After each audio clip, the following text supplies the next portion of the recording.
مولا امان احمد رضا ہے، کوئی بھی ہم سے جیتا نہیں ہے۔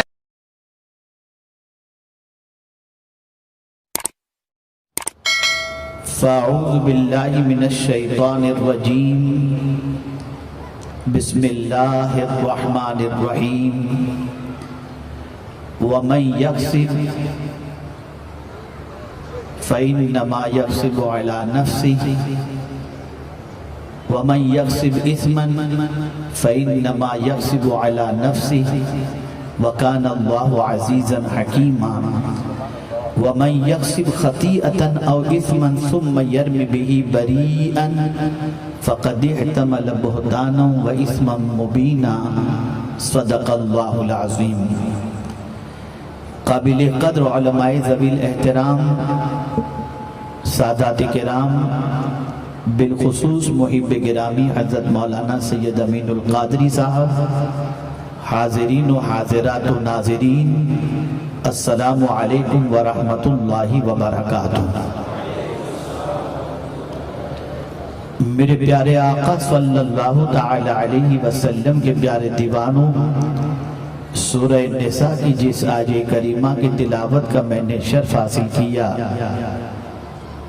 اس سے متعلق کچھ معروضات پیش کرنے سے پہلے آقا کریم رؤوف الرحیم علیہ التحیۃ والتسلیم کی بارگاہ بے کس پناہ میں جس طریقے سے میں پڑھاؤں، عقیدت و محبت میں ڈوب کر اسی طریقے سے درود و سلام کا نذرانہ پیش کریں۔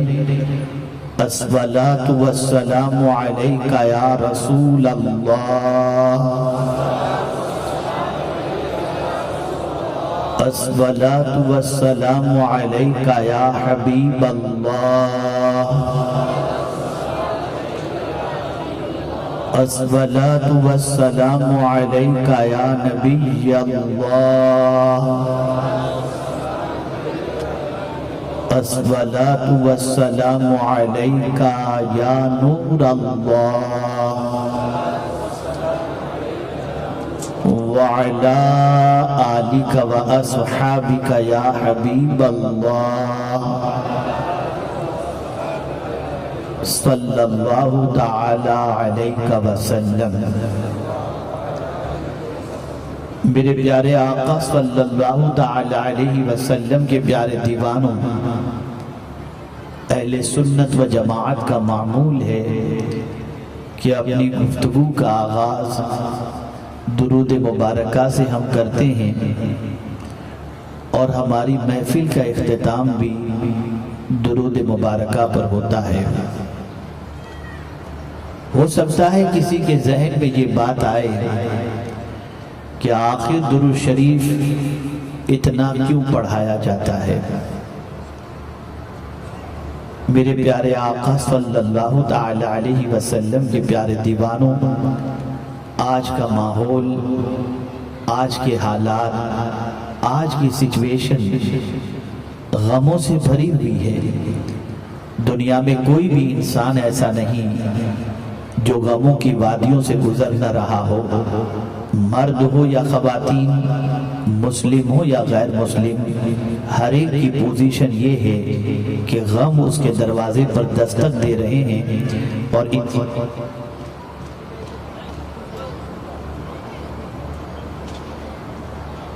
اور انسان غم کی وادیوں کے اندر بھٹکتا ہوا نظر آتا ہے۔ پیغمبر رحمت صلی اللہ علیہ وسلم کی بارگاہ بے کس پناہ میں ایک صحابی حاضر آئے اور آقا کریم صلی اللہ علیہ وسلم سے عرض کرتے ہیں، یا رسول اللہ صلی اللہ تعالی علیہ وسلم، مجھے جتنا وقت ملتا ہے اس میں سے میں 1/3 وقت آپ پر درود شریف پڑھنے میں خرچ کرتا ہوں، کیا سرکار بہتر ہے اتنا پڑھنا؟ آقا کریم صلی اللہ علیہ وسلم نے فرمایا، زیادہ پڑھو تو تمہارے حق میں بہتر ہے۔ انہوں نے کہا آج سے نصف وقت آپ پر درود پڑھنے میں خرچ کروں گا۔ سرکار صلی اللہ علیہ وسلم نے فرمایا زیادہ کرو تو بہتر ہے، یہاں تک کہ انہوں نے عرض کیا یا رسول اللہ صلی اللہ تعالی علیہ وسلم، فرائض کے بعد، عبادات کے بعد جو بھی وقت مجھے ملے گا میں آپ پر درود شریف پڑھنے میں خرچ کروں گا۔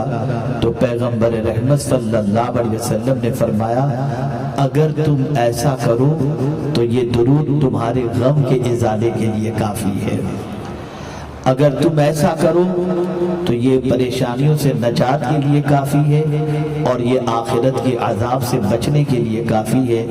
پتہ چلا کثرت درود کی بنیاد پر اللہ تعالیٰ غم کو بھی دور فرماتا ہے، پریشانیوں کو بھی دور فرماتا ہے، اور صرف یہ نہیں کہ زمین کے اوپر کی پریشانیاں دور کرتا ہے، درود شریف ایسا عمل ہے جو زمین کے اوپر کی پریشانی بھی دور کرتا ہے، زمین کے اندر کی پریشانی بھی دور کرتا ہے، میدان محشر کی پریشانی بھی دور کرتا ہے۔ اسی لیے حضرت مولانا صوفی جمیل رضوی صاحب نے فرمایا میں وہ سنی ہوں جمیل قادری کے مرنے کے بعد میرا لاشا بھی کہے گا الصلاۃ والسلام۔ اور میرے پیارے آقا صلی اللہ تعالی علیہ وسلم کے پیارے دیوانوں، یاد رکھیں اور اچھی طریقے سے یاد رکھیں، جو اپنے نبی کو کثرت سے یاد کرتا ہے، جو اپنے نبی پر کثرت سے درود پڑھتا ہے، تو اعلیٰ حضرت عظیم البرکت امام عشق و محبت کہتے ہیں ان کے نثار کوئی کیسے ہی رنج میں ہو، جب یاد آ گئے ہیں سب غم بھلا دیے ہیں۔ تو میرے پیارے آقا صلی اللہ علیہ وسلم کے پیارے دیوانوں، درود شریف بہت بڑا عمل ہے اور درود شریف اللہ عز و جل کو بے پناہ پسند ہے۔ آئیے ایک چھوٹی سی بات توجہ سے متعلق آپ کو میں سمجھاتا ہوا چلوں۔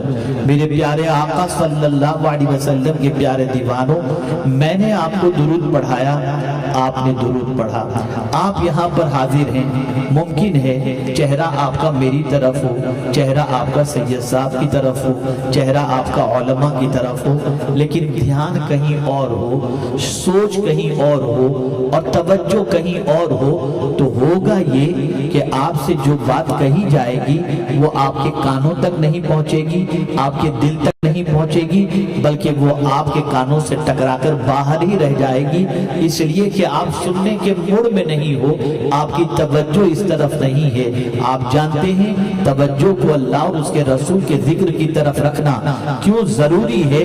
کیا توجہ کی بنیاد پر ثواب ملتا ہے؟ کیا توجہ کی بنیاد پر فائدہ ملتا ہے؟ کیا توجہ کی بنیاد پر کچھ نصیب ہوتا ہے؟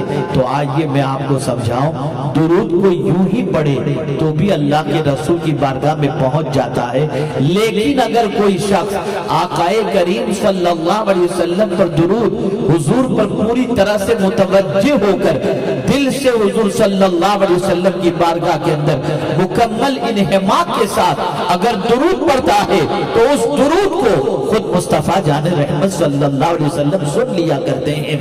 اس لیے یاد رکھو، محفل میں جب آ چکے ہو، اللہ نے توفیق دی تب آپ یہاں پر آئے، اللہ توفیق نہ دیتا تو آپ نہ آتے۔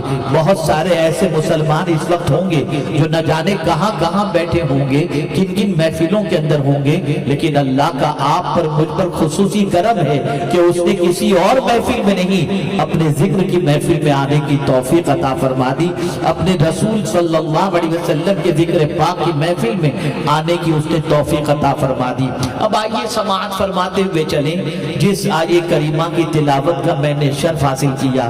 میرے پیارے آقا صلی اللہ علیہ وسلم کے پیارے دیوانوں، اللہ رب العزت کی بارگاہ میں دعا ہے کہ پروردگار مجھے حق کہنے اور آپ سب کو حق سننے کی توفیق عطا فرمائے۔ بہت ہی مؤثر اور پرمغز خطاب آپ نے محب گرامی حضرت مولانا سید امین القادری صاحب سے سماعت فرمایا۔ میں بھی کچھ باتیں آپ کی سماعتوں کے حوالے کروں گا۔ وہ آج کا جو میں نے آویزہ دیکھا اور عنوان دیکھا وہ اصلاح معاشرہ ہے۔ اصلاح کس چیز کی جائے؟ معاشرے کی اصلاح کی جائے یا انسان کی اصلاح کی جائے؟ آئیے میں آپ کو سمجھاتا ہوا چلوں۔ آج پورا انسان بگڑا ہوا ہے، سر کے بالوں سے لے کر پیر کے ناخن تک انسان کی زندگی تباہی کے دہانے پر ہے، آوارگی کے راستے پر آج کا انسان جاتا ہوا نظر آ رہا ہے۔ بدکرداری کے دھبے اس کے دامن پر لگتے ہوئے نظر آ رہے ہیں، برائیوں سے اس کو اتنی انسیت ہو چکی کہ اب برائیوں میں دل لگتا ہے، نیکیوں میں دل نہیں لگتا. بڑی عجیب سچویشن ہو گئی، بڑی عجیب کیفیت ہو گئی. آپ مجھے بتائیے، اگر کوئی آپ تماچا مارے آپ اسے برا کہیں گے یا نہیں؟ آپ اس کے اوپر ڈانٹ ڈپٹ کریں گے یا نہیں؟ آپ اس سے انتقام لیں گے یا نہیں؟ کسی نے آپ کو تماچا مارا، اسے آپ اپنا دشمن سمجھیں گے، اسے دوست کی نگاہ سے کبھی نہیں دیکھیں گے. کسی نے آپ کی آنکھ پھوڑ دی، آپ اسے اچھا دوست نہیں سمجھ سکتے، اسے اپنا دشمن سمجھیں گے. کسی نے آپ کی ٹانگ توڑ دی، آپ اسے اپنا دوست نہیں سمجھیں گے، اسے اپنا دشمن سمجھیں گے. آپ اسی طریقے سے اندازہ لگائیں، وجود آپ کا ہے، ہاتھ آپ کا، پیر آپ کا، آنکھ آپ کی، زبان آپ کی، کان آپ کے. اگر آپ کے ان اعضاء کو کوئی تکلیف پہنچاتا ہے، آپ اسے اپنا دوست نہیں کہیں گے، اسے دشمن کہیں گے. اگر میں قرآن کی روشنی میں اس وقت سمجھانا چاہوں تو میں یہ کہنے میں حق بجانب ہوں، آج کا مسلمان خود اپنا دشمن بنا ہوا ہے. آج کا مسلمان خود اپنا دشمن بنا ہوا ہے. اور یہ میں اپنی مرضی سے نہیں کہہ رہا، میں قرآن کی روشنی میں کہہ رہا ہوں. قرآن کہتا ہے وَمَن يَكْسِبْ إِثْمًا فَإِنَّمَا يَكْسِبُهُ عَلَى نَفْسِهِ. جو گناہ کمائے. اب گناہ کمانے سے کیا مراد؟ اللہ نے آنکھ دی، آپ نے آنکھ سے گناہ کمایا. اللہ نے ہاتھ دیے، ہاتھ سے آپ نے گناہ کمایا. اللہ نے پیر دیے، اس کی نافرمانی کی طرف چل کر آپ نے گناہ کمائے. اللہ نے آنکھ دی، گندی چیزوں کو دیکھ کر، غیر محرم کو دیکھ کر آپ نے اپنی آنکھ سے گناہ کمایا. ہاتھ دیا کسی مظلوم کو سہارا دینے کے لیے، لیکن ہاتھ سے آپ نے کسی بے گناہ کو تماچا مارا، آپ نے گناہ کمایا. اپنے وجود کو قانون الہی اور قانون رسول صلی اللہ علیہ وسلم کے خلاف استعمال کرنا، یہ گناہ کمانا ہوا. قاعدہ سن لیجیے، اپنے وجود کو قانون الہی اور قانون رسول صلی اللہ علیہ وسلم کے خلاف استعمال کرنا، یہ گناہ کمانا ہوا. اب اگر کوئی آنکھ سے گناہ کرتا ہے تو میرے پیارے آقا صلی اللہ تعالی علیہ وسلم کے پیارے دیوانوں، وہ گناہ کما کر کیا کرتا ہے؟ فَإِنَّمَا يَكْسِبُهُ عَلَى نَفْسِهِ. وہ اپنی جان کے لیے کماتا ہے. اگر کسی نے گناہ کیا تو میرے پیارے آقا صلی اللہ تعالی علیہ وسلم کے پیارے دیوانوں، میں آپ سے پوچھنا چاہتا ہوں، اگر ہاتھ سے کوئی آپ کو تماچا مارے تو آپ اس کو دشمن سمجھیں گے. آنکھ سے اگر کوئی آنکھ آپ کی پھوڑ دے آپ اسے دشمن سمجھیں گے.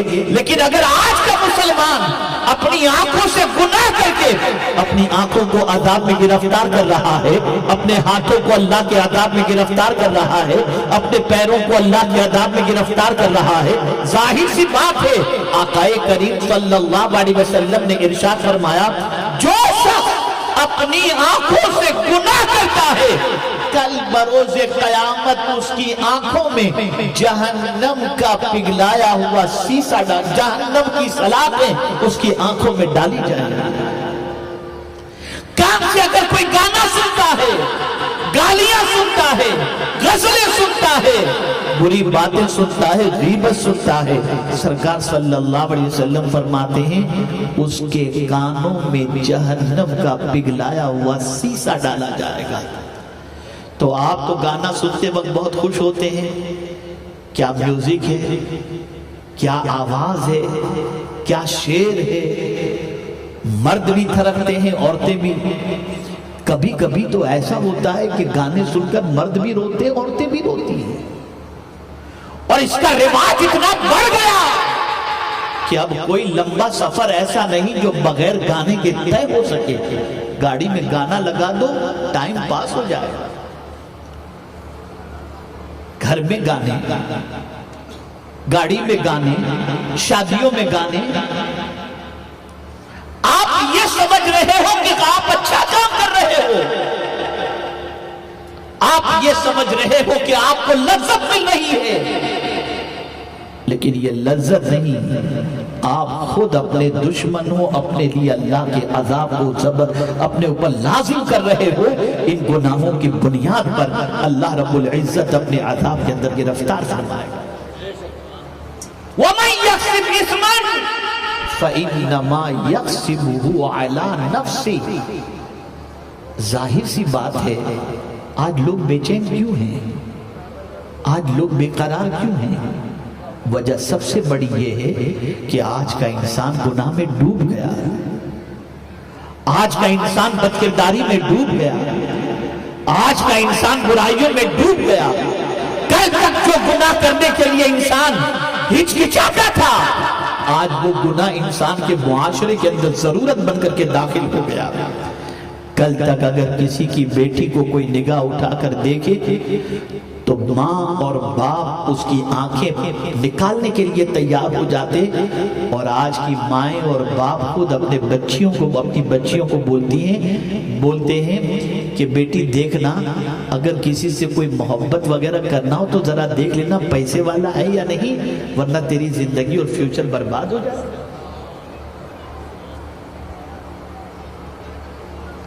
اور اگر رشتہ طے ہو گیا تو جو ماں کل تک کسی غیر کے ساتھ اپنی بیٹی کو دیکھنا گوارا نہیں کرتی تھی، وہی ماں اپنی بیٹی کو اپنے بیٹی کے منگیتر کے ساتھ بائک پر گھومنے جانے کی اجازت دیتی ہے،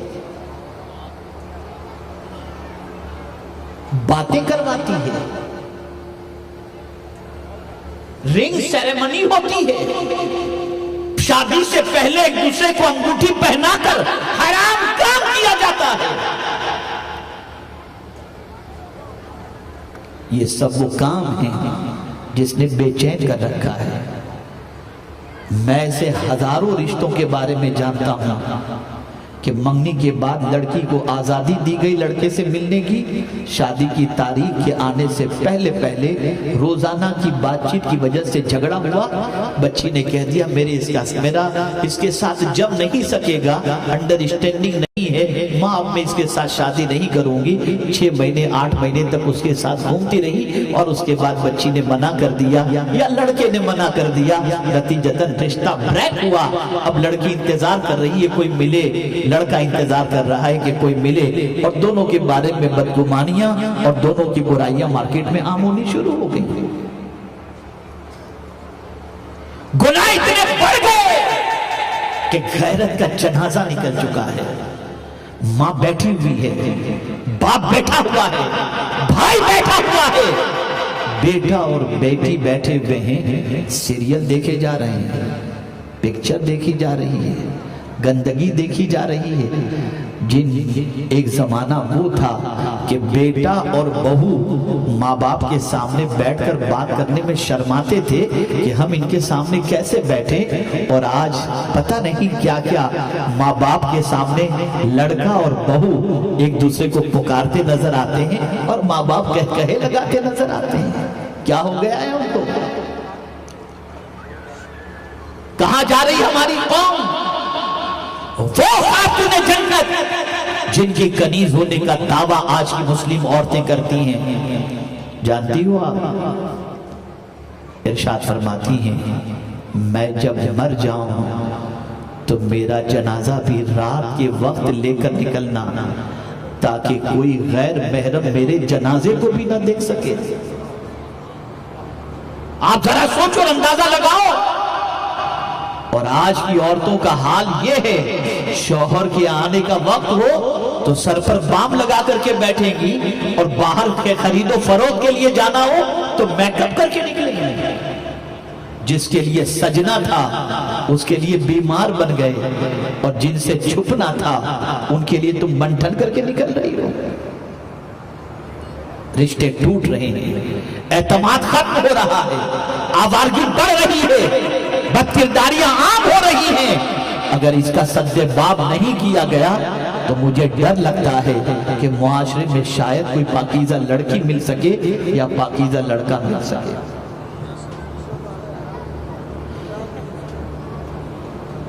قرآن کہتا ہے وَمَن يَكْسِبْ اِثْمًا، جس نے گناہ کمایا فَإِنَّمَا يَكْسِبُهُ عَلَى نَفْسِهِ، بے شک اس نے اپنی جان کے لیے کمایا۔ ادھر گناہ کمایا، اب اس گناہ کی سزا کے لیے وہ تیار رہے، ادھر گناہ کیا، گناہ کی سزا کے لیے تیار رہے۔ میں نے ابھی یہاں آنے سے پہلے 2-4 میرے پاس نوجوان آئے تھے، ان کو میں نے جو جملہ کہا وہ میں آپ کی سماعتوں کے حوالے کرتا ہوں، پوری تقریر یاد رہے یا نہ رہے، ہو سکتا ہے ہمارے مسلم بھائیوں کے علاوہ اور طبقے کے لوگ بھی یہاں پر موجود اور سن رہے ہوں۔ یہ جملہ سب کے لیے یاد رکھو اور اچھی طریقے سے یاد رکھو۔ گناہ کرتے وقت اچھا لگتا ہے، توجہ چاہوں گا، گناہ کرتے وقت اچھا لگتا ہے اور زندگی پر پچھتانا پڑتا ہے۔ کرتے وقت اچھا لگتا ہے، زندگی پر پچھتانا پڑتا ہے، اور نیکی کرتے وقت تکلیف ہوتی ہے لیکن زندگی بھر سکون ملا کرتا ہے۔ گناہ کے اندر اللہ نے اطمینان رکھا ہی نہیں۔ گناہ کی پوزیشن خارش کی بیماری یعنی کھجلی کی طرح ہے کہ کھجلی کرتے وقت اگر خارش کی بیماری ہو گئی، کھجلی ہو گئی تو کرتے وقت تھوڑی سی راحت ملتی ہے، جہاں آپ نے کھجلی کرنا بند کر دیا جلن شروع ہو جاتی ہے۔ ٹھیک یہی حال گناہوں کا ہے، یہی حال گناہوں کا ہے۔ آج گناہ میں پورا معاشرہ ڈوب چکا، اور حیرت کی بات ہے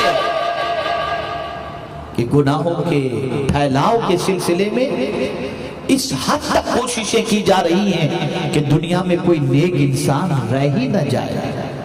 ہاں ابھی کل حکومت کی طرف سے کچھ ایسے فوٹوز کے بارے میں کچھ شاید پابندی کی بات کی گئی ہے جس سے جذبات مشتعل ہوتے ہوں۔ کسی ایڈ کے بارے میں نے سرسری طور پر کچھ پڑھا تھا، اے رسول اعظم صلی اللہ علیہ وسلم کے دیوانوں، اسلام نے گناہ پھیلانے سے روکنے کا حکم دیا، اور اگر کوئی گناہ پھیلاتا ہے اور پھیلانے سے محبت کرتا ہے تو اس کے بارے میں قرآن کیا کہتا ہے؟ ان الذین یحبون ان تشیع الفاحشۃ فی الذین آمنوا لہم عذاب علیم۔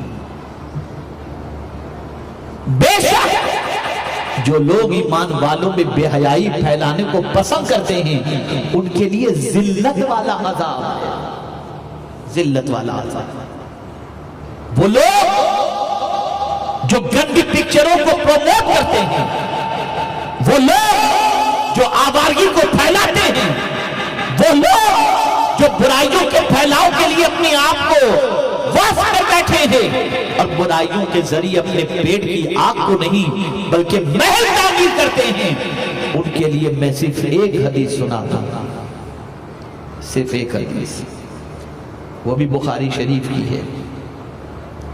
حضرت عبداللہ ابن مسعود رضی اللہ تعالیٰ عنہ ارشاد فرماتے ہیں کوئی جان بغیر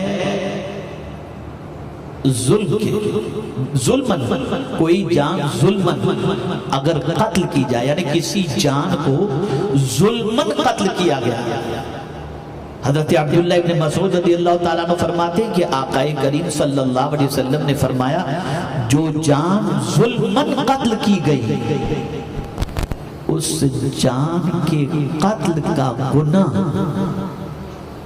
حضرت آدم کے پہلے بیٹے پر ہوگا، اس لیے کہ قتل کا رواج اس نے عام کیا۔ اب قیامت تک جو بھی ظلمن مارے جائیں گے ان قتل کیے جانے والوں کے گناہ کا عذاب اس پر بھی ہوگا۔ یعنی اگر کوئی کسی برائی کو پھیلا رہا ہے تو اس برائی میں جتنے بھی گرفتار ہوں گے ان ساری برائیوں کا عذاب اس برائی پھیلانے والے کو بھی ہوگا۔ ہے طاقت برداشت کرنے کی عذاب؟ پیسہ کما رہے ہو نا، عیاشیوں کے اڈے تعمیر کر کے، بد کرداریوں کی محفلیں منعقد کر کے، قہبے خانہ قائم کر کے، عیاشیوں کی طرف ترغیب دلا کر اگر کوئی دولت کماتا ہے اور کوئی اس طرف مائل ہو گیا تو جب تک وہ ان برائیوں میں گرفتار رہے گا اس کا عذاب ان برائیوں کے سلسلے میں تعاون کرنے والے یا اس برائی کا راستہ دکھانے والے کو بھی ہوگا۔ ایسے ہی ڈرگز، ایسے ہی شراب، کسی نے اگر کسی کو شراب کا عادی بنا دیا، اس نے 10-20 کو شراب کی لت میں لگا دیا، تو جس نے لگایا تھا، جتنے لوگ اس شراب کے عادی بنیں گے سب کا گناہ اس انسان کے اوپر ہوگا۔ ہے برداشت کی طاقت اللہ کے عذاب کو برداشت کرتی، لیکن اگر کسی نے کسی نیکی کو رواج دیا تو جب تک نیکی ہوتی رہے گی اس کا ثواب اس کو ملتا رہے گا۔ جب تک نیکیاں ہوتی رہے گی ان نیکیوں کا ثواب اللہ اس کو عطا کرتا رہے گا۔ میں حیران ہوں کہ آج پوری تیزی کے ساتھ انسان گناہ کی طرف تو بڑھ رہا ہے، گناہ کے رواج کو عام دے رہا ہے، نیکی کے رواج کے لیے کوئی تیار نہیں ہے، بلکہ کبھی کبھی تو حیرت ہوتی ہے گناہ کی طرف بلانے والا تو کوئی بھی نہیں ہے، نیکی کی طرف تو بلانے والا مؤذن دن میں 5 مرتبہ بلاتا ہے، لیکن اس کے بعد بھی تم نیکی کی طرف نہیں آتے اور بن بلائے گناہ کی طرف تم دوڑ رہے ہو۔ اللہ کو کتنا پیار ہے کہ 5 مرتبہ مؤذن تمہیں پکار کر کہتا ہے حیا علی الفلاح حیا علی الفلاح، آؤ کامیابی کی طرف۔ گویا اگر کوئی مسجد میں جاتا ہے تو اسے دنیا کی بھی کامیابی ملے گی، آخرت کی بھی کامیابی ملے گی، لیکن نہیں جاتا مسلمان اور بن بلائے ویڈیو دیکھنے چلا گیا، پکچر دیکھنے چلا گیا۔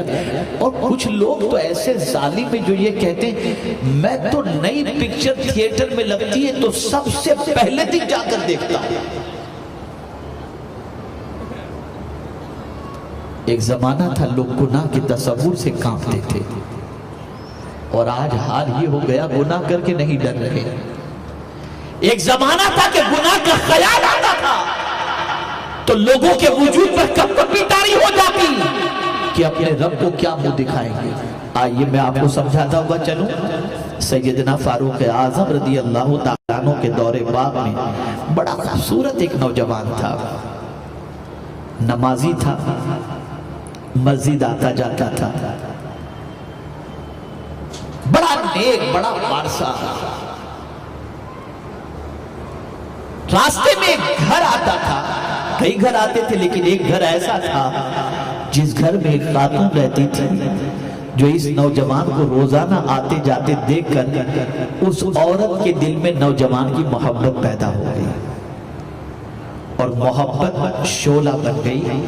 اس کے لیے اپنی محبت کو چھپانا اور قابو کرنا ذرا مشکل ہو گیا۔ اب اس عورت نے سوچا کہ کسی بھی طریقے سے اس نوجوان سے میں اپنی خواہش کو پوری کروں۔ چنانچہ ایک دن نوجوان مسجد کی طرف جانے لگا، خاتون نے اس سے کہا ایک مسئلہ آپ سے پوچھنا ہے، لیکن میں راستے میں تو آپ سے نہیں پوچھ سکتی، آپ ذرا کمرے میں چلیں، میں آپ سے مسئلہ دریافت کروں، مجھے آپ جواب عنایت فرمائیں۔ وہ بیچارہ سیدھا سادہ نوجوان تھا، چلا گیا۔ جیسے گھر کے اندر داخل ہو اس نے کنڈی لگا دی اور اپنی خواہش کا اظہار کیا کہ میں تم کو بہت چاہتی ہوں اور میں اپنی خواہش تم سے پوری کرنا چاہتی ہوں۔ اتنا سننا تھا کہ نوجوان کانپنے لگا۔ نوجوانوں سنو، لڑکیوں کی تلاش میں جو نوجوان گھومتے رہتے ہیں، آوارگی کے لیے لڑکیاں تلاش کرتے رہتے ہیں، چیٹنگ کرتے رہتے ہیں، ڈھونڈتے رہتے ہیں، واٹس ایپ اور فیس بک پر فرینڈ بنا کر کے ادھر ادھر ملتے رہتے ہیں۔ ذرا سنو، مسلمان ہو نا، ذرا سنو۔ اس نوجوان پر کپ کپی طاری ہوئی، کوئی نہیں تھا، وہ عورت تھی، نوجوان تھا، کپ کپی طاری ہوئی۔ عورت نے کہا کیا بات ہے تم اس طریقے سے کپ کپا رہے ہو؟ تو اس نوجوان نے جواب دیا تم گناہ کی دعوت دے رہی ہو، اور میں ڈر رہا ہوں کہ اگر گناہ کر لیا تو اپنے رب کو کیا منہ دکھاؤں گا، اس کے سامنے کیسے حاضر ہوں گا، اس کو کیسے جواب دوں گا۔ جب وہ پوچھے گا کہ میں نے جسم تجھے اس لیے دیا تھا کہ تو گناہ کر، میں کیا جواب دوں گا؟ مجھے اللہ کا ڈر جو ہے کپ کپی طاری کرنے پر مجبور کر رہا ہے۔ عورت قابو کے باہر تھی، اس نے کہا مجھے تو تم سے گناہ کرنا ہے، لیکن اس سے برداشت نہیں ہوا، وہ کپ کپی اس پر طاری تھی، یہاں تک کہ اللہ کا خوف اس پر اتنا غالب آ گیا اس نوجوان پر کہ اس کی روح نکل گئی، روح نکل گئی۔ عورت نے چپکے سے باہر دروازے پر اسے چھوڑ دیا، لوگ نکلے، دیکھا کہ اس کا انتقال ہو چکا ہے، تدفین ہوئی۔ بعد میں مشہور ہو گیا کہ عورت ہی نے بتا دیا کہ خوف کی وجہ سے اس کی یہ پوزیشن ہوئی، اللہ کے ڈر کی وجہ سے اس کی روح نکل گئی۔ فاروق اعظم کو پتا چلا، سنیے غور سے، فاروق اعظم کو پتا چلا، گئے اس نوجوان کی قبر پر اور قبر کے سامنے کھڑے ہو کر سلام پیش کیا اور ارشاد فرمایا قبر والے سے، نوجوان بتا تیرے ساتھ میرے رب نے کیا سلوک کیا، کیا معاملہ کیا؟ نوجوان نے قبر سے آواز دی، جواب دیا، امیر المؤمنین میرے مولا نے مجھے 2 جنتیں عطا فرما دی، اس لیے کہ اس کا وعدہ حق ہے، وَلِمَنْ خَافَ مَقَامَ رَبِّهِ جَنَّتَانِ، جو اللہ کے خوف سے ڈرا رہا، کھڑا رہا، اللہ تعالیٰ اسے 2 جنتیں عطا فرماتا ہے۔ ایک زمانہ یہ تھا کہ گناہ سے ڈرنا ہماری پہچان تھی، اور آج دور یہ ہو چکا گناہوں میں بالوں سے لے کر ناخن تک ڈوب جانا یہ ہماری پہچان ہے۔ ماں بھیج رہی ہے اپنے بچے کو کالج، باپ مزدوری کر کے اپنے بچے کو بھیج رہا ہے پڑھائی کے لیے، اور وہ جا کر کالج میں لڑکیوں کو لے کر پارک میں گھوم رہا ہے۔ کہاں جا رہے ہو تم؟ کس جانب تمہارا قدم بڑھ رہا ہے؟ تم سکون کے متلاشی ہو؟ اللہ اکبر! تم دنیا کے اندر چھت کے متلاشی ہو؟ میں دنیا کی چھت کی بات نہیں کرتا، جب قیامت میں اللہ کے عرش کے سائے کے علاوہ کوئی سایہ نہیں ہوگا، جانتے ہو اس وقت کس کو اللہ اپنے عرش کے سائے میں جگہ عطا فرمائے گا؟ تھوڑا سا اسے بھی سمجھ لیں، تھوڑا سا سمجھ لیں۔ قیامت کے دن زمین جو ہے نا ایک دم چٹیل میدان کی طرح ہوگا، کوئی پہاڑ بیچ میں ہوگا نہیں، سنگل زمین، کوئی پہاڑ نہیں، کچھ بھی نہیں، کوئی درخت نہیں، کوئی مکانی، کچھ بھی نہیں، چٹیل میدان۔ اور اس قیامت میں صرف دھوپ، آسمان، سورج سبا نیزے پر ہوگا، سورج سبا نیزے پر ہوگا۔ آج 41 اور 45 ڈگری کے اندر آدمی کے پسینے نکل جاتے ہیں، باہر نکلنا نہیں چاہتا، جبکہ سینکڑوں نہیں ہزاروں میل کی دوری پر سورج ہے۔ قیامت کے دن سورج سبا نیزے پر ہوگا، تانبے کی زمین ہوگی، آدمی اپنے پسینے میں ڈوب رہا ہوگا، سایہ تلاش کرے گا، اسے سایہ نہیں ملے گا، کہیں سایہ نہیں، نہ درخت ہے، نہ دیوار ہے، نہ مکان ہے، کچھ بھی نہیں، عرش کے سائے کے علاوہ کوئی سایہ نہیں ہوگا۔ لیکن جانتے ہیں آپ اللہ کس کو عرش کے سائے میں جگہ عطا فرمائے گا؟ 7 خوش نصیبوں کو عرش کے سائے میں جگہ عطا فرمائے گا، ان میں سے ایک خوش نصیب وہ ہوگا جس خوش نصیب کو کوئی خوبصورت عورت گناہ کی دعوت دے اور وہ نوجوان یہ کہے انی اخاف اللہ، میں اپنے اللہ سے ڈرتا ہوں، اور وہ گناہ سے بچ جائے گا، مولا اسے عرش کے سائے میں جگہ عطا فرمائے گا۔ آپ مجھے بتاؤ اے رسول گرامی وقار صلی اللہ تعالی علیہ وسلم کے دیوانوں، آج کا انسان سکون تلاش کرنے کے لیے گناہ کرتا ہے، شراب کیوں پی؟ بہت ٹینشن ہے، تھوڑا سا ریلیکس کے لیے پی رہا ہوں۔ ڈرگز کیوں استعمال کر رہے ہو؟ بہت ٹینشن ہے اس کے لیے۔ سگریٹ کیوں پی رہے ہو؟ بہت ٹینشن ہے اس کے لیے۔ تم ٹینشن کا علاج ٹینشن میں تلاش کر رہے ہو؟ شراب پینے سے ٹینشن بڑھتا ہے، کم نہیں ہوتا۔ جوا کھیلنے سے ٹینشن بڑھتا ہے، کم نہیں ہوتا۔ آؤ میں تمہیں بتاؤں ٹینشن کیسے کم ہوگا۔ اگر تم اپنا ٹینشن کم کرنا چاہتے ہو تو پیغمبر رحمت صلی اللہ علیہ وسلم نے فرمایا، جب کبھی تمہاری طبیعت بے چین ہو، تم سکون چاہتے ہو، گھر سے وضو کر کے مسجد چلے جاؤ اور مسجد میں درس قرآن کی محفل چل رہی ہو، اس میں جا کر بیٹھ جاؤ، اللہ تمہارے دل پر سکون نازل فرما دے گا۔ اور اگر درس قرآن کی محفل نہیں چل رہی تو وضو کر کے مسجد میں چلے جاؤ، اللہ کی کتاب کو کھول کر پڑھنا شروع کرو، اللہ تمہارے دل پر سکون نازل فرما دے گا۔ لیکن ہم سکون اس میں تلاش نہیں کر رہے، بلکہ حال اتنا برا ہو چکا، توجہ چاہوں گا، حال اتنا برا ہو چکا کہ جن چیزوں میں اللہ نے سکون رکھا ہے، آدمی ان چیزوں میں بھی سکون حاصل نہیں کر پاتا اور وہاں بے چین ہو جاتا ہے۔ میں آپ کو سمجھاتا ہوں، سمجھ رہے ہیں میری بات؟ چلیے ایک مرتبہ آپ سب بلند آواز سے درود شریف پڑھیں تو مجھے اطمینان ہو کہ میری بات آپ سمجھیں۔ بیٹا بیٹھ جاؤ۔ اللہم صلی علی سیدنا و مولانا محمد معدن الجود والکرم وآلہ الکرام وابنہ الکریم وبارک وسلم صلاة و سلاما علیکہ یا رسول اللہ صلی اللہ تعالی علیہ وسلم۔ آپ مجھے بتاؤ، مسجد جاتا ہے تو جلدی سے بھاگنے کی کوشش کرتا ہے، بولیے یہ بات صحیح ہے غلط ہے؟ میں جواب دیں اگر میری بات سمجھ میں آ رہی ہے، صحیح ہے نا؟ سینما گھر جاتا ہے، 3 گھنٹے آرام سے بیٹھ کر پوری مووی دیکھ کر کے آتا ہے نا؟ تھوڑا سا فرق سمجھا دیں۔ ایک مسجد ایسی ہے جو پترے کی بنی ہوئی ہے، اس میں ایئر کنڈیشن بھی نہیں ہے، کسی میں پنکھا ہے کسی میں نہیں، کہیں ہے کہیں نہیں، چلچلاتی دھوپ ہے دوپہر کی، آپ ظہر کی نماز کے لیے گئے، جب آپ ظہر کی نماز پڑھنے کے لیے مسجد میں انٹر ہوئے، تھکان تھی، چہرہ بجھا بجھا سا تھا، مسجد میں ایئر کنڈیشن بھی نہیں، پنکھا ہے بھی یا نہیں، آپ نے سکون سے نماز پڑھی۔ توجہ چاہوں گا، سکون سے آپ نے نماز پڑھی۔ جب آپ نماز پڑھ کر کے مسجد سے باہر نکلیں گے نا تو چہرے کا رنگ کالا نہیں، چہرے پہ نور نظر آئے گا، ہوگا نا؟ جواب دیجئے ہے یا نہیں؟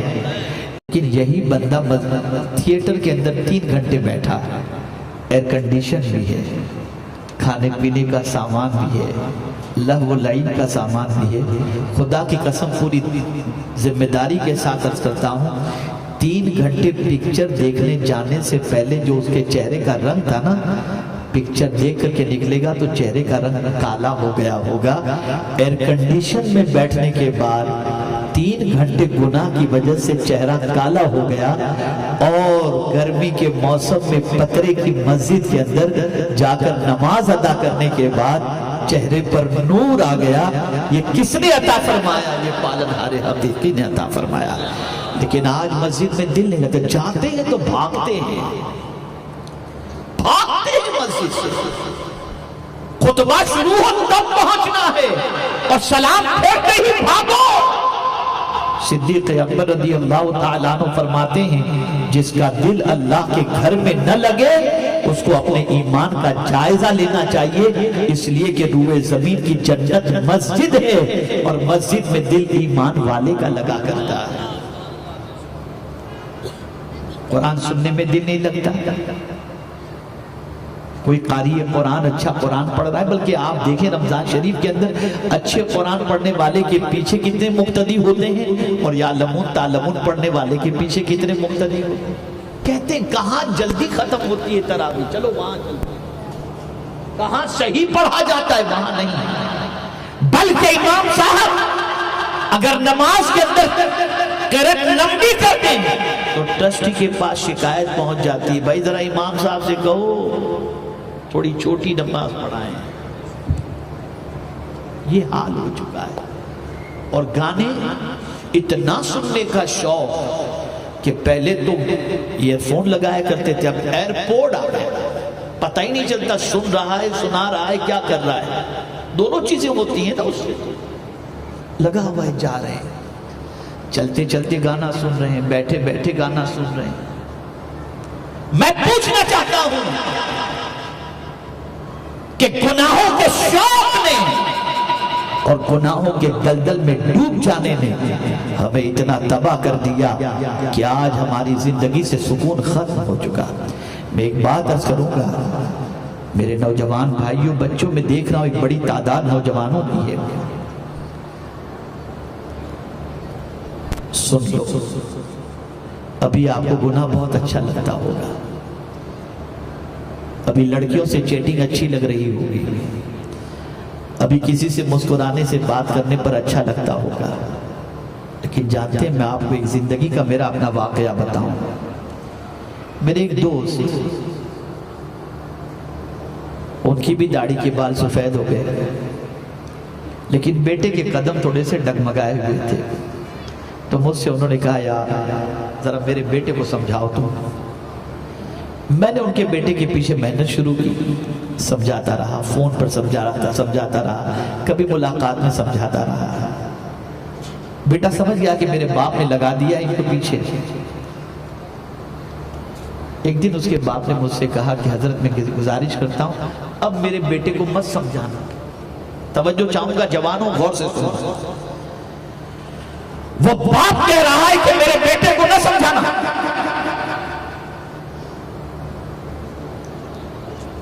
میرے بیٹے کو نہ سمجھانا۔ میں نے کہا خیریت کیا وجہ ہے؟ جانتے ہو اس باپ نے کیا کہا؟ بوڑھے باپ نے کہا میں نے بہت کوشش کی اس کو سنوارنے کی لیکن وہ نہیں سنورا۔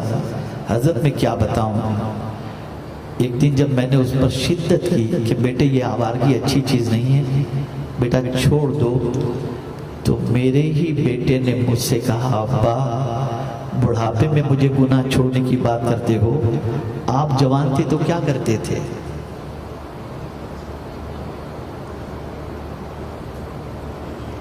آج جوانی میں گناہ کر رہے ہیں نا، بڑھاپے میں یہی گناہ کانٹا بن کر کے چبھے گا، یہی گناہ پلٹ کر کے آئے گا، یہی گناہ اولاد کے سامنے شرمسار کر دے گا، یہی گناہ منہ دکھانے کے لائق نہیں رکھے گا، یہی گناہ تباہی کے تہانے پر پہنچا دے گا۔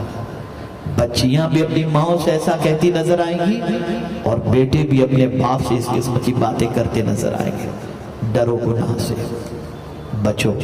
اور قرآن نے تو واضح لفظوں میں کہہ دیا وَذَرُوا ظَاهِرَ الْإِثْمِ وَبَاطِنَهُ، چھوڑ دو، وَذَرُوا چھوڑ دو، ظاہری گناہ بھی چھوڑ دو اور باطنی گناہ بھی چھوڑ دو تم،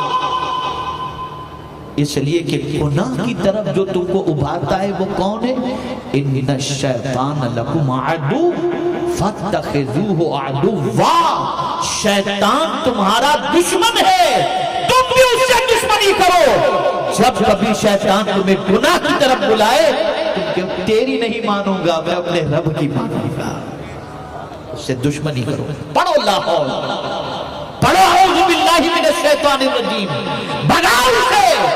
اور میری یہ بات سن لو، آج مسلمانوں کی زبان پر حکمت کی بولی اس لیے نہیں آتی کہ مسلمانوں نے اپنے آپ کو گناہ میں ڈھکیل دیا ہے۔ جب مسلمان گناہ سے اپنے آپ کو روکتا ہے نا تو اللہ تعالیٰ اس کے سینے کو حکمت سے بھر دیتا ہے اور پھر اس کی بولیوں کے اندر حکمت کے بول نظر آتے ہیں۔ بچو گناہ سے، بچو گناہ سے، ڈرو اللہ سے۔ اے رسول اعظم صلی اللہ تعالی علیہ وسلم کے دیوانوں، اب سوال یہ پیدا ہوتا ہے کہ انسان گناہ کرتا کیا ہے؟ پھر مجھے ایک بار پوچھنے کی ضرورت محسوس ہو رہی ہے کہ آپ لوگوں کی سمجھ میں بات آ رہی ہے، ذرا بلند آواز سے جواب دیں گے تو مجھے اطمینان ہوگا کہ بات سمجھ میں آ رہی ہے۔ سمجھ میں آ رہی ہے آپ لوگوں کے؟ اب ایک ذہن میں سوال ابھرتا ہے کہ انسان ہے، جانتا ہے یہ گناہ ہے، جانتا ہے، یہ بھی بتا دوں، آپ کہیں کہ مجھے معلوم نہیں تھا گناہ ہے، کچھ لوگ کہتے ہیں مجھے معلوم نہیں تھا کہ گناہ ہے، تو میں آپ سے پوچھتا ہوں پھر چھپ کے کیوں کر رہے تھے؟ اگر آپ کہتے ہیں کہ آپ کو معلوم نہیں تھا کہ یہ گناہ ہے تو کوئی گناہ آدمی چھپ کر کے کیوں کرتا ہے؟ وہ جانتا ہے کہ یہ گناہ ہے اسی لیے تو چھپ کر کے کر رہا ہے۔ اور نیکی آپ جانتے ہو کہ نیکی کیا ہے، اس لیے چاہتے ہو کہ نیکی چھپی نہ رہے، سب کو معلوم پڑ جائے، اس لیے آپ نیکی کو ظاہر کرتے ہو، گناہ کو چھپو۔ آپ دیکھیں نا، کوئی گندی پکچر علی الاعلان دیکھتا ہے، ماں باپ کے سامنے دیکھتا ہے؟ نہیں نا، چھپ کر کے دیکھے گا، اس لیے کہ جانتا ہے کہ وہ گناہ ہے، جانتا ہے۔ اب سوال یہ پیدا ہوتا ہے کہ انسان گناہ کرتا کیوں ہے؟ وہ کون سی چیز ہے جس کی بنیاد پر انسان گناہ پر دلیر ہو رہا ہے اور گناہ کر رہا ہے؟ تو پہلی چیز، اس کے دل و دماغ کے اندر یہ تصور مٹ چکا کہ مر کر مجھے اپنے رب کو ایک ایک پل کا جواب دینا ہے۔ جب یہ تصور ہٹا، یہ تصور نظروں سے اوجھل ہوا کہ بندہ گناہ میں ڈوب گیا، اور جب یہ تصور رہے کہ مجھے اپنے رب کو جواب دینا ہے اور میرا مولا میرے ایک ایک گناہ پر میری پکڑ فرمائے گا، تو بندہ گناہ نہیں کرے گا۔ اب اس کو سمجھاتا ہوں۔ فاروق اعظم رضی اللہ تعالیٰ عنہ کا دور پاک ہے، آپ نکلے یہ دیکھنے کے لیے کہ اب مدینے کے نوجوانوں کی سچویشن کیا ہے۔ تو سیدنا فاروق اعظم رضی اللہ تعالیٰ عنہ اپنے ساتھ تھوڑا سا توشہ لے کر جنگل و بیابان کی طرف پہنچے۔ توجہ چاہوں گا، جب جنگل و بیابان کی طرف پہنچے، اللہ اکبر، توشہ ختم ہو چکا، کھانا ختم ہو چکا۔ سیدنا فاروق اعظم رضی اللہ المولا تبارک و تعالی عنہ جب کھانا ختم ہو گیا تو آپ جنگل و بیابان میں دیکھتے ہیں کہ ایک نوجوان بکریاں چرا رہا ہے۔ اللہ اکبر، آپ گئے اس کے پاس، وہ نوجوان امیر المومنین کو نہیں جانتا تھا کہ یہ امیر المومنین ہے۔ فاروق اعظم گئے، اسے سلام کیا، اس نے سلام کا جواب دیا۔ فاروق اعظم نے ارشاد فرمایا، اے نوجوان، میں بھوکا ہوں، مسافر ہوں، میرا توشہ ختم ہو گیا، تو اتنی بکریوں کا، یہ ریوڑ بکریوں کا لے کر کے تو چرا رہا ہے، کسی بکری کا دودھ دو کر مجھے تھوڑا سا دے دے تاکہ میں دودھ پی کر اپنے پیٹ کی آگ کو بجھا لوں۔ اللہ اکبر، اس چرواہے نوجوان نے جواب میں عرض کیا، اے مسافر، میں تجھے بکری کا دودھ نہیں دے سکتا، اس لیے کہ میں بکریوں کا مالک نہیں، بکریوں کا چرواہا ہوں، بکریوں کا مالک تو کوئی اور ہے۔ اللہ اکبر، فاروق اعظم نے محسوس کر لیا کہ جنگل و بیابان کے اندر یہ شخص اس طریقے سے اپنے مالک کی فکر کر رہا ہے، یہ کوئی کامل انسان ہوگا، یہ پکا مسلمان ہوگا۔ تو فاروق اعظم نے اس کا امتحان لینا چاہا اور ارشاد فرمایا، سن، ایک بکری کا بچہ ذبح کر کے مجھے دے دے، اس کی جو قیمت تو مجھ سے لے لے، اور اگر تیرا مالک تجھ سے پوچھے کہ بکری کا بچہ کم کیسے ہو گیا تو تو اپنے مالک سے کہہ دینا کہ بھیڑیا کھا گیا، تیرا مالک جنگل میں دیکھنے تو نہیں آئے گا نا۔ بس اتنا کہنا تھا۔ اس نوجوان نے فاروق اعظم کو دیکھ کر عرض کیا، اے مسافر، تو جو کہہ رہا ہے کہ بکری کا بچہ ذبح کر کے تجھے دے دوں اور میرے مالک کو پتہ بھی نہیں چلے گا، سن لو، میرا مالک تو مجھے نہیں دیکھ رہا، لیکن کیا مالک کا مالک بھی مجھے نہیں دیکھ رہا؟ بس اتنا سننا تھا کہ فاروق اعظم نے سینے سے لگا لیا اور ارشاد فرمایا، جب تک کہ کلمہ پڑھنے والوں میں تم جیسے پاکیزہ نوجوان ہیں، دنیا کی کوئی طاقت مسلمانوں کو شکست نہیں دے سکتی۔ یہ ہماری آئیڈینٹی تھی، یہ ہماری پہچان، یہ اللہ کی بارگاہ میں کھڑے ہونے کا ڈر، جواب دہی کا تصور۔ دوسری چیز جو گناہ کی طرف لے جاتی، جب یہ ڈر ختم ہو جاتا ہے، یہ خیال ختم ہو جاتا ہے کہ اللہ کو جواب دینا ہے تو پھر آپ جو چاہو کرو۔ ارے حکومت کو جواب دینے کا خیال آ جائے تو آدمی بلیک اینڈ وائٹ چوپڑے بناتا ہے کہ سی اے سے یہ کرا لو، وہ کرا لو، یہ کرا لو، یہ کرا لو، تاکہ پتہ چل جائے۔ ساری چیزیں آدمی کا جواب دینے کا خیال ہوتا ہے۔ آپ مجھے بتائیے. اللہ کو جواب دینے کا خیال نکل گیا، اس لیے ساری چیزیں ہو رہی. دوسری چیز جسے قرآن نے مینشن کیا، گناہ سب سے زیادہ مالدار کرتا ہے. اسے غور سے سنیے گا آپ. جہاں مال آیا سرکش ہوا، وہ باغی ہوا، الا ماشاء اللہ. کچھ لوگ تو گناہ کرنے کے لیے بڑے شہروں میں ہر ہفتے چلے جاتے ہیں. اس کو قرآن نے مینشن کیا، کلا ان الانسان لیطغی ان رآہ استغنی. بے شک انسان سرکش ہوا، باغی ہوا. کب؟ جب اس نے اپنے آپ کو بے نیاز پایا. ارے میرے پاس تو سب کچھ ہے، میرا کوئی کیا بگاڑ سکتا ہے. اس مالداری نے اسے باغی بنا دیا. یہی وجہ ہے کہ عذاب بھی جب کسی بستی پر آتا ہے نا، بڑی معذرت کے ساتھ، سارے مالدار کی بات نہیں کر رہا، جو مالدار گناہ کرتے ہوں گے. اللہ جب کسی بستی پر عذاب نازل کرنا چاہتا ہے تو کیا ہوتا ہے؟ وَإِذَا أَرَدْنَا أَن نُهْلِكَ قَرْيَةً أَمَرْنَا مُتْرَفِيهَا فَفَسَقُوا فِيهَا فَحَقَّ عَلَيْهِ الْقَوْلُ فَدَمَّرْنَاهَا تَدْمِيرًا. اس بستی کے مالداروں کو اللہ کے احکام پہنچائے جاتے ہیں، لیکن جب وہ اللہ کے احکام پر عمل نہیں کرتے، اللہ کی نافرمانی کرتے. کن کو؟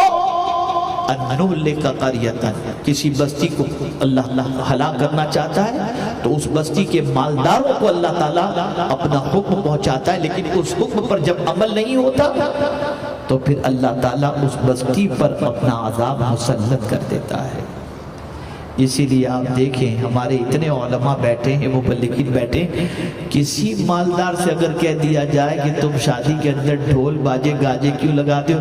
ارے مولانا ہم خرچہ کرتے ہیں، تم ٹینشن کیوں لیتے ہو؟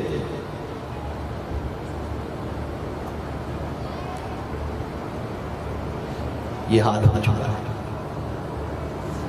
بچو گناہ سے. گناہ وہ بیج ہے جس کی بنیاد پر سوائے کانٹے کے درخت کی اور کوئی چیز نہیں نکل سکتی، اور نیکی وہ بیج ہے جس سے سوائے سکون کے اور کوئی چیز تمہیں حاصل نہیں ہو سکتی. اے میرے پیارے آقا صلی اللہ علیہ وسلم کے پیارے دیوانوں، اب کرنا کیا ہے؟ حالانکہ میں ابھی آیت کے دوسرے حصے کی طرف آ بھی نہیں پایا ہوں، خطیہ اور اسما کی طرف آیا بھی نہیں.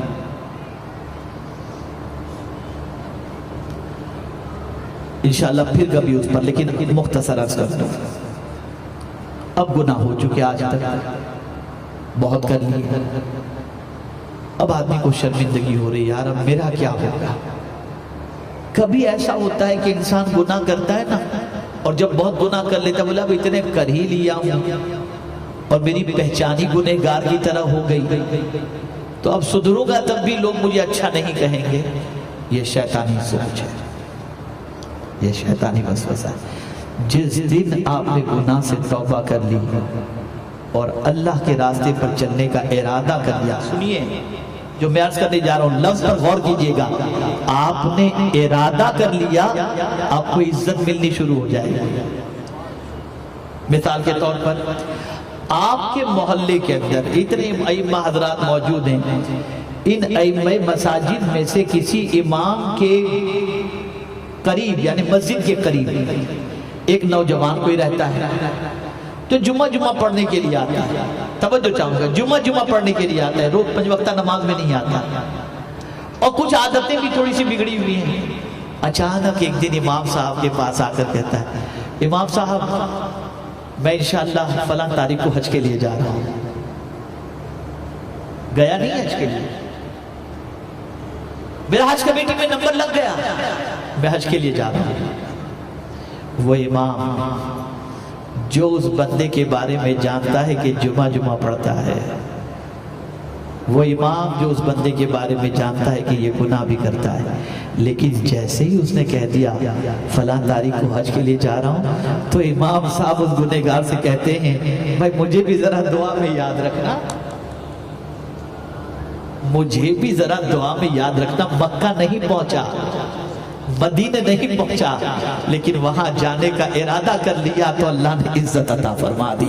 تو جب کوئی گناہ سے توبہ کا ارادہ کر لے اور سچی توبہ کر لے تو اللہ اسے دنیا میں بھی عزت عطا کرتا ہے اور آخرت میں بھی عزت عطا فرمائے گا۔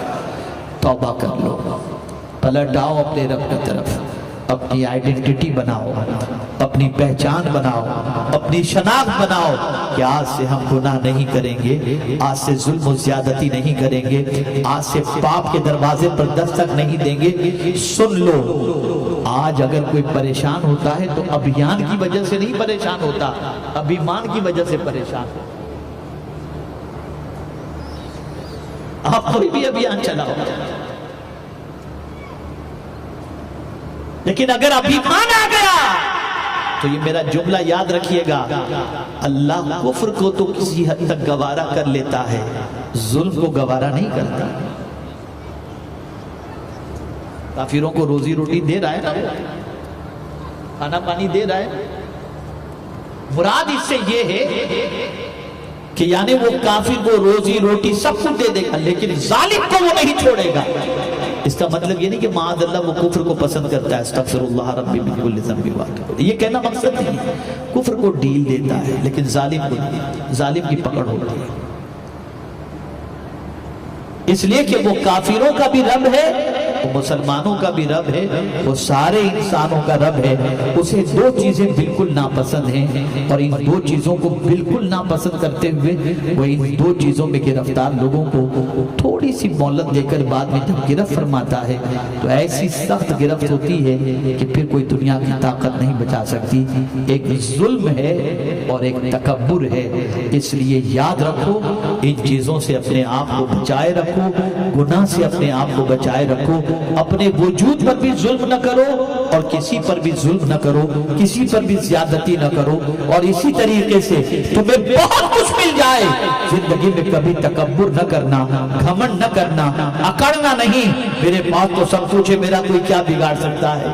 ارے تمہارا بگاڑنے کی بات تو بہت دور کی رہی، اگر ایک اللہ تعالی ہوا کا جھونکا دے دے تو آپ دیکھتے ہیں کہ 200 کلومیٹر کی رفتار کے اوپر ہوا چلنے لگتی ہے اور مکان کے مکان اور چھپرے کے چھپرے سے اڑنے شروع ہو جاتے ہیں۔ یہ اللہ کی طاقت کا معاملہ ہے۔ تو اے رسول اعظم صلی اللہ علیہ وسلم کے دیوانوں، اپنے آپ کو اللہ کی بارگاہ میں سرنڈر کر دو، گناہ سے بچو۔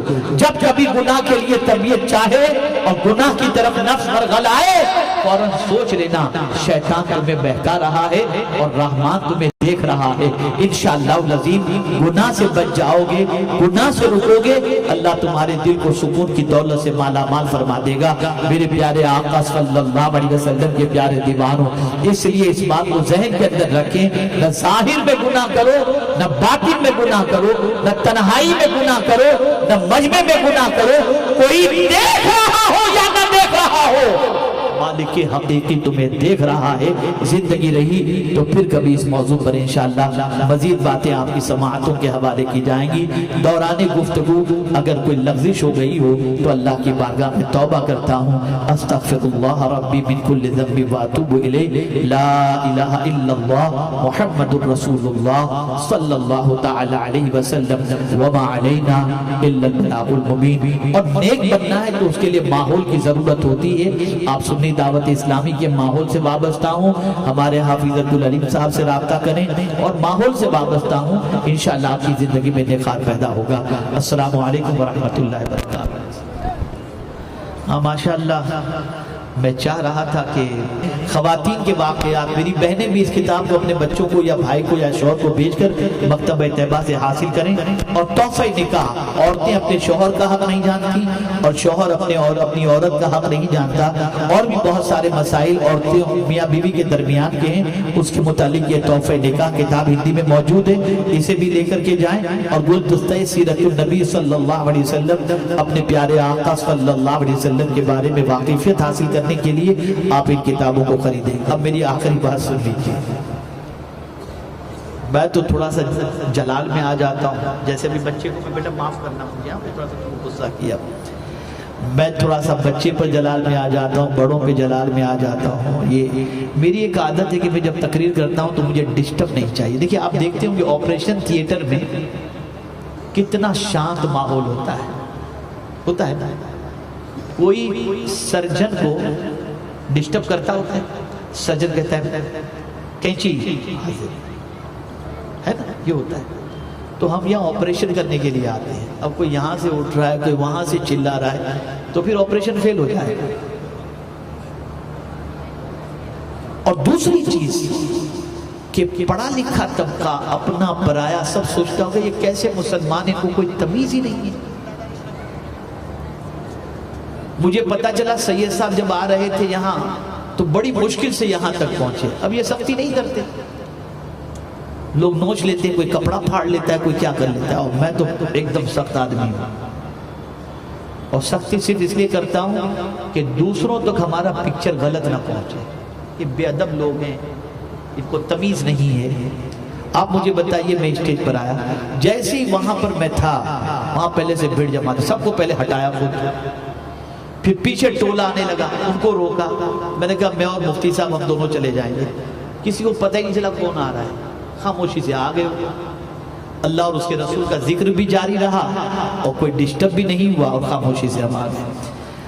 اب مجھے دیکھنا ہے کہ آپ ڈسپلن کا مظاہرہ کرتے ہیں، اس لیے کہ ہزاروں کا مجمع ہے. میں بچ کے نکل جاتا ہوں، سید صاحب پتہ نہیں کیوں نہیں نکل پاتے. تو میری گزارش ہے کہ آج آپ کا پہلا امتحان ہے، اور وہ امتحان یہ ہے کہ صلاۃ و سلام کے بعد جب دعا ہوگی نا، اس کے بعد آپ کوئی مسافے کے لیے آگے نہیں آئیں گے. ہٹو بچو بھاگو، یہ سب کیا ہے یار، مجھے تو سمجھ میں نہیں آتا. ایسا کیا سب بے وقوف ہیں یہاں پر جتنے ہیں، کسی کو نہیں معلوم کہ ہٹنا چاہیے یا بچنا چاہیے؟ آپ بتائیں گے تبھی پتہ چلے گا. تو میں گزارش کرتا ہوں کوئی بھی ڈسٹرب نہ کرے، دھکا دھکی نہ کرے، ایک دوسرے پر پڑھنے کی کوشش نہ کرے، ادھر سے چومنا، ادھر سے ہاتھ پیر پکڑنا، یہ کرنا، یہ سب نہ کریں. آپ کی عقیدت و محبت اپنی جگہ پر، لیکن آداب بھی تو کوئی چیز ہے نا، رسپیکٹ بھی تو کوئی چیز ہے. اور اگر بہت آپ ادب کرنا چاہتے ہیں اور آپ چاہتے ہیں کہ ہاتھ چوموں گا تو جنت مل جائے گی، جوتے اٹھاؤں گا تو میری معراج ہو جائے گی، تو اس کا بھی طریقہ بتا دیں. ہمارے پیروں کے نیچے جنت نہیں ہے، ہم نہیں جانتے. جتنا آپ ہمارے پیر چھونے کی کوشش کرتے ہو، کبھی اپنی ماں کا قدم چومنے کی بھی کوشش کی آپ نے؟ ان کے قدم کے نیچے تو حضور نے فرما دیا کہ جنت ہے، لیکن کبھی ماں کے قدم آپ نے اس طرح سے اور عقیدت سے نہیں چومے جس طریقے سے ہم لوگ کے چومنے کے لیے آپ بے چین ہوتے ہیں، ہمارے جوتے اٹھانے کے لیے جس طریقے سے آپ بے چین ہوتے ہیں. کبھی آپ کے والد گھر سے نکلنے والے ہوں اور آپ پہلے دروازے پر جا کر رومال سے جوتے کو پہنچ کر اپنے باپ کے جو ہے وہ پیر کے سامنے آپ نے رکھنے کی کبھی کوشش کی؟ سن لو، ہماری دعائیں رد ہو سکتی ہیں، لیکن حضور نے فرمایا باپ کی دعا اولاد کے حق میں یا بیٹے کے حق میں وہ مقام رکھتی ہے جو نبی کی دعا امتی کے حق میں مقام رکھتی ہے. لیکن آپ یہ نہیں کرتے، آپ یہ نہیں کرتے. اس سے مطلب یہ نہیں کہ آپ بزرگوں کا ادب نہ کرو، لیکن آپ کے گھر میں ہی جنت ہے یار، کمال ہو نا. اور یہ آخری جملہ عرض کرتا ہوں، پوری دنیا مل کر کے آپ کے لیے دعا کرے، سن لیجئے گا، پوری دنیا، اور آپ کے ماں باپ آپ کے لیے بد دعا کریں، کسی کی دعا آپ کے حق میں قبول نہیں ہوگی. اور ساری دنیا مل کر کے بد دعا کرے اور آپ کے ماں باپ کی دعا آپ کے ساتھ ہے، آپ کا کچھ نہیں بگڑے گا انشاءاللہ. حضرت موسیٰ علیہ السلام کی والدہ کا انتقال ہوا تو رب نے حضرت موسیٰ علیہ السلام سے فرمایا موسیٰ کوہ طور پر سنبھل کر کے آنا. نبی سے، کلیم سے. حضرت موسیٰ علیہ السلام عرض کرتے ہیں کہ مولا اس سے پہلے بھی تو کوہ طور پر مجھے بلایا، کبھی سنبھل کر آنے کے لیے تو نے نہیں کہا، اور آج سنبھل کر آنے کے لیے؟ ارشاد فرمایا میرے کریم نے، ہاں موسیٰ، پہلے جب تم آتے تھے نا تو تمہاری ماں باقاعدہ حیات تھی، وہ تمہارے لیے دعا کرتی تھی، اب تمہاری ماں نہیں ہے، اس لیے ذرا سنبھل کر کے آنا۔ سیکھو یہ سب چیزیں، سیکھو۔ جب تک کہ اپنے آپ کو اصل کی طرف نہیں لاؤ گے زندگی میں انقلاب پیدا نہیں ہوگا۔ یہ مختصر سی باتیں تھی جو میں نے آپ کی سماعتوں کے حوالے کی۔ اب ہم صلاۃ و سلام کے لیے کھڑے ہوں گے، دعا ہوگی، اور جہاں سے ہم کو نکلنا ہے مجھے صرف یہ دیکھنا ہے کہ آج آپ لوگ میری بات کتنی سنے ہو، کتنا اس پر عمل کرتے ہو۔ اگر یہاں سے سب سکون سے چلے جائیں گے اور ڈسٹرب نہیں کریں گے تو مجھے اطمینان ہوگا، اور اگر دھکا دھکی گرم پڑی ہٹو بھاگو، یہ گلے میں جو والنٹیئر کا لیبل لگا کر کے اور ہاتھ پہن کر کے جو گھوم رہے ہیں نا، وہی سب سے زیادہ شور کرتے ہیں۔ ان کو میری بات سمجھ میں نہیں آئی، وہ کہتے کہ تم نے کہا نا، وہ تمہاری نہیں سنیں گے، پھر وہ کہتے ہٹ جاؤ، میں کہوں گا ہٹ جاؤ تو وہ سمجھیں گے میری بات مانیں گے نہیں، وہ خود کہتے ہٹ جاؤ ہٹ جاؤ ہٹ جاؤ ہٹ جاؤ۔ تو آپ سب بھی خاموش رہیں، یہ سب ماشاءاللہ سمجھدار ہیں، سلجھے ہوئے لوگ ہیں، پڑھے لکھے لوگ ہیں، تو آپ سب ان چیزوں کا خیال رکھیں۔ السلام علیکم ورحمۃ اللہ وبرکاتہ۔ سلام شمع بز میں ہدایت پہ لاکھوں سلام، شہر یار ارم تاجدار حرم، نوبہار شفاعت پہ لاکھوں سلام، ہم غریبوں کے آقا پہ بے حد درود، ہم فقیروں کی ثروت پہ لاکھوں سلام، مصطفیٰ جان رحمت پہ لاکھوں سلام، شمع بز میں ہدایت پہ لاکھوں سلام۔ تم کو غم سے کیا تعلق، بے کسوں کے غم زدہ ہو، کیوں رضا مشکل سے ڈریے، کیوں رضا مشکل سے ڈریے، جب نبی مشکل کشا ہو، یا نبی سلام علیکہ، یا رسول سلام علیکہ، یا حبیب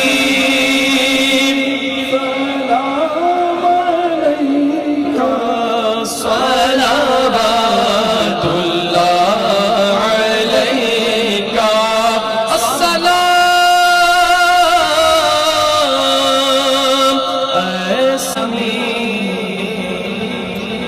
الصلاة والسلام علیکہ یا رسول اللہ وعلا آلکہ واصحابکہ یا حبیب اللہ صلی اللہ تعالیٰ علیہ وسلم۔ قبلہ حضور امیر محترم نے اپنی گفتگو کے اختتام میں فرمایا کہ توبہ کرو، پلٹو، بہت خوبصورت موقع ہے۔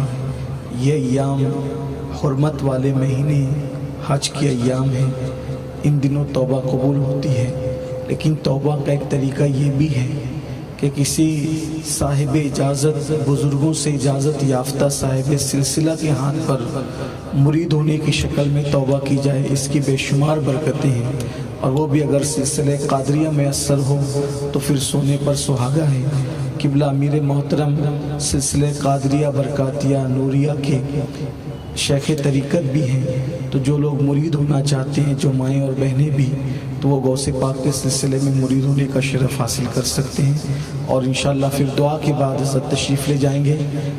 اہل منبر سے بھی مؤدبانہ میری گزارش ہے کہ بہت سنجیدہ یہ لوگ ہیں، لیکن جیسا کہ علماء کے علاوہ بھی اور ہمارے بہت سارے بھائی یہاں موجود ہیں اور شاید وہ مسافر کے لیے ہی منبر پر آئے ہیں، تو ان سے بھی ادب کے ساتھ گزارش ہے کہ وہ حضرت سے مصافحہ کرنے کی زحمت نہ فرمائیں۔ جو اسٹیج پر جو بھائی پہلے سے چڑھ گئے ہیں وہ حضرت کو آسانی کے ساتھ جانے کی اجازت دیں، اور حضرت جیسا پڑھاتے ہیں ویسا پڑھیں اور سلسلے قادریہ میں داخل ہونے کا شرف حاصل۔